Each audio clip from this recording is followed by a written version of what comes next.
Alright guys, welcome back to another episode of the Property Sourcing Show. So this is a weekly property sourcing, property investment show, guys, that we do mini trainings with 3 times a month. 2, maybe 3 times a month inside the free Facebook community at Property Sourcing Made Simple every single Thursday night at 7:30. So we are live. Tonight's training, guys, is centered around the perfect follow-up strategy. Now, that will relate to the perfect follow-up strategy for potential investors, for potential JV partners, and of course, the holy grail, the deal leads. So guys, if you've been following me for a while, if you've been in my network for a while, I say it in my posts, I say it in my lives, I basically say that any opportunity that I get, having an absolutely bulletproof strategy when it comes to following up with investors, when it comes to following up with deals, is absolutely vital when it comes to your property business, guys. It's absolutely vital. Just let me be very clear. The heavy lifting, guys, is not done in the initial meetings. The heavy lifting is not done at the viewings. The heavy lifting is not done at the networking, the conversations, or the offers, okay? Let me be really, really fucking clear here. The heavy lifting, the needle moving, is done in the back end. And the back end, guys, is a robust follow-up system. You should have one in place. So if you don't have a follow-up system in your property business, and I don't mean an Excel fucking spreadsheet, I mean a rock star follow-up system, I cannot begin to tell you guys the amount of money that you are potentially leaving on the table. It's not just tens of thousands, it's potentially hundreds of thousands of pounds. That should make you feel sick. So the best property sourcers that you see out there, the best deal packagers, property traders, property investors who are continuing to scale month on month, quarter on quarter, year on year, they are the masters of follow-up. Okay, so the property investors that you see out there securing more funds, securing yet another project, they are the masters of follow-up. Okay, so to give you a bit of a layman's term overview, last week I secured my next development project. Now, that was 5 weeks from I initially put forward my best and final offer. Okay, so for 5 weeks, the vendor ghosted me and the agent. Because this was, you will know, again, if you've been following me for a while, I am not a direct vendor fan. I like to go through the agents. But the vendor ghosted the agent and ghosted me, but that didn't deter me, because every week, twice a week, I would follow up, once via telephone, once via email. Now, had I stepped back and played mind games by becoming elusive and looking like Casper the Ghost, I'm absolutely certain I would not have secured that deal. But by relentlessly following up, I was front and center when a decision was made. So keep these things in mind, guys, when we bust through tonight's live mini training. Remember that the entire premise of these episodes is to provide bite-sized, actionable information that you can take forward, and the key is to implement today. Okay? Remember that the power is not in the knowledge, the power is in implementation. So with that in mind, let's dive straight in. What I want to talk to you guys through tonight is how to maximize every last lead, how to squeeze the juice out of every last lead, whether that's investor or deal that you get in your business, to generate more sourcing fees, to generate more rental income, to generate greater wealth, and to generate more investment. Now, this is an area, guys, I could spend a lot of time on. I could go really, really deep on this topic, but given the live sessions are not intended for that, I'm going to give you a very broad overview on how you can maximize every single last lead that you get in to raise more money, to secure more deals, to have more offers accepted, and ultimately increase your wealth or the wealth of your investors if you are solely sourcing.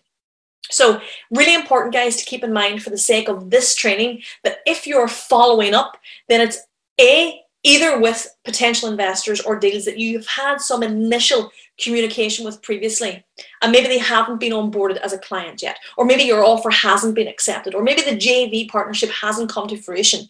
So for now, let's focus on potential investor or JV partner lead. And you have a few ways to do this follow-up and do it effectively. Email, Messenger on Facebook, phone calls / texts. Okay, now those channels are pretty much, guys, the main 4 routes for follow-up with investor prospects, and I'm going to touch on all 4 a little bit. But an inside hack I feel a lot of people are actually missing out on is using email follow-up systems. And not a lot of people know about this, not a lot of people are doing it. But if you're sending a weekly, bi-weekly or monthly newsletter to your investor list, and if not, why are you not doing this? You absolutely should be. Again, you're leaving tens of thousands of pounds on the table.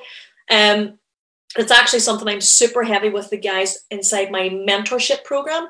An investor newsletter is powerful in terms of exerting your presence, building your authority, and staying front and center in the minds so that when the time is right and they do want to invest, you are the natural choice.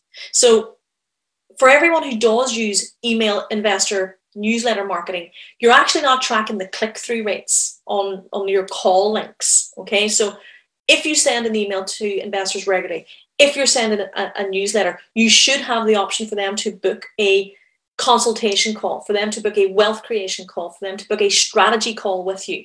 If you are not tracking the click-through rates on that call, meaning the people who hovered on that link, clicked on the link, but did not follow through to book a wealth creation call with you, you're missing out. Those are actually the investor leads that you really want to focus on with your follow-up. That is someone who was clearly interested enough to click on your call to action, someone who was almost ready to pull the trigger, but they didn't. So how do you follow up with those specific leads? Now, I found this strategy super effective, and it raises investor conversion rates almost directly. And it's a direct and personalized email or message or text to the individual who have effectively abandoned the cart on your newsletter. So something pretty ad hoc, but personalized and direct. Hey, John, it's been a while since we last spoke. How have things been moving along in terms of investment since we last touched base? I noticed that you considered booking a discovery call with me this week to see how I can help you with your investment, but you didn't confirm it. Why don't we grab a call this Thursday at 1 or Friday at 2? Which works best for you? Now, how simple is that, right? Two things to know here, guys. You're subtle with your approach, but you're also inadvertently firm by saying, let's do Thursday at 1 or Friday at 2. Pick one, okay? So I'd also go a step further here. And once I've sent that personalized email to the investor lead, I would follow up 24 hours later with a text message, assuming you have a number, and you likely do. And the script would be loosely the same. Hey, John, how's it going? I dropped you an email yesterday about catching up this week. Let me know if you've got it. Does Thursday at 1 work for you, or Friday at 2? Which works best? Now, the really important thing to note here, guys, is that you've actually left the conversation open with a question. And the courteous thing for most people to do when they're asked a question is, of course, to respond. This is a very powerful and super simplistic follow-up strategy for two reasons. And by the way, you can automate this. You can systemize this. It doesn't have to be manual. One being that your investor lead is a courteous person by nature, and they will respond to say, hey, thanks for the message. You know, now isn't the right time for me to invest, but I'd keep you in mind. Or alternatively, our best case scenario is they come back with, thanks for getting in touch. Yeah, I thought about grabbing a call soon. That's why I clicked on the link. Let's do Thursday at 10. The ultimate end goal, guys, with this strategy, they will either respond with a not right now, and you can put them on your cooling list, or they will respond and they will want to get the call in. That is powerful follow-up. It does not need to be manual. It absolutely can be systemized. It should be automated. It's automated and systemized in my business, and it should be in yours as well.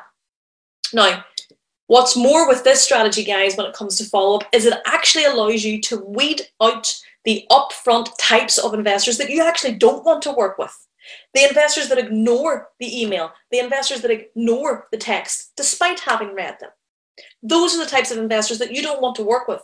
So not getting a reply actually serves you just as well, because you can remove these time wasters from your life. So to summarize this one, guys, ensure first and foremost that you do have a regular investor newsletter in place. Ensure that you do have a call to action to book a creation call, a discovery call, a strategy call with you about investment. Okay. Ensure that you track the results of those who clicked on the link to book the call but didn't, and then engage your follow-up process with personalized emails, personalized text messages within 24 hours. Now, I will guarantee you guys that if you implement that very small follow-up hack, your conversion rates will increase dramatically with this in place. This is the very same strategy, guys, that we use inside our mastermind mentorship program. And it's one of the primary reasons that our guys have very little problem raising finance. It's a small tweak, but it's incredibly effective. Okay. Securing investment, guys, finding investors, onboarding JV partners will ultimately boil down to one of two things. A, you're very good at helping to persuade the potential investor to invest in you, and your ability to sell yourself is impeccable. Great, well done you. Or B, the volume of points of contact, touch points that you deploy is ultimately what seals the deal.